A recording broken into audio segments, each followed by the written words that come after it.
তাদেরকে খবর না জানিয়ে জেল কর্তৃপক্ষ জ্যোতিপ্রিয় মল্লিককে অ্যাপোলো হাসপাতালে ভর্তি করেছে, অভিযোগ করেছে ইডি। এরপরেই ঠিক কী কারণে জ্যোতিপ্রিয় মল্লিককে হাসপাতালে ভর্তি করা হয়েছে, কী চিকিৎসা চলছে, কারা চিকিৎসা করছেন জানতে চেয়ে হাসপাতাল কর্তৃপক্ষকে চিঠি দিয়েছে এনফোর্সমেন্ট ডিরেক্টরেট।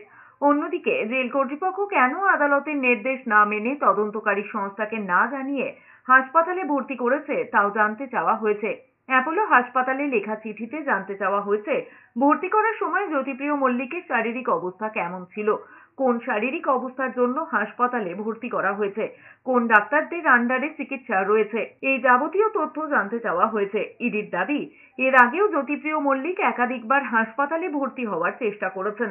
দেখা গিয়েছিল হাসপাতালে ভর্তি হওয়ার মতো কন্ডিশন ছিল না। রেশন দুর্নীতি মামলার শুনানিতে আদালতে গিয়েই ইডি আধিকারিকরা জানতে পারেন জ্যোতিপ্রিয় মল্লিককে হাসপাতালে ভর্তি করা হয়েছে।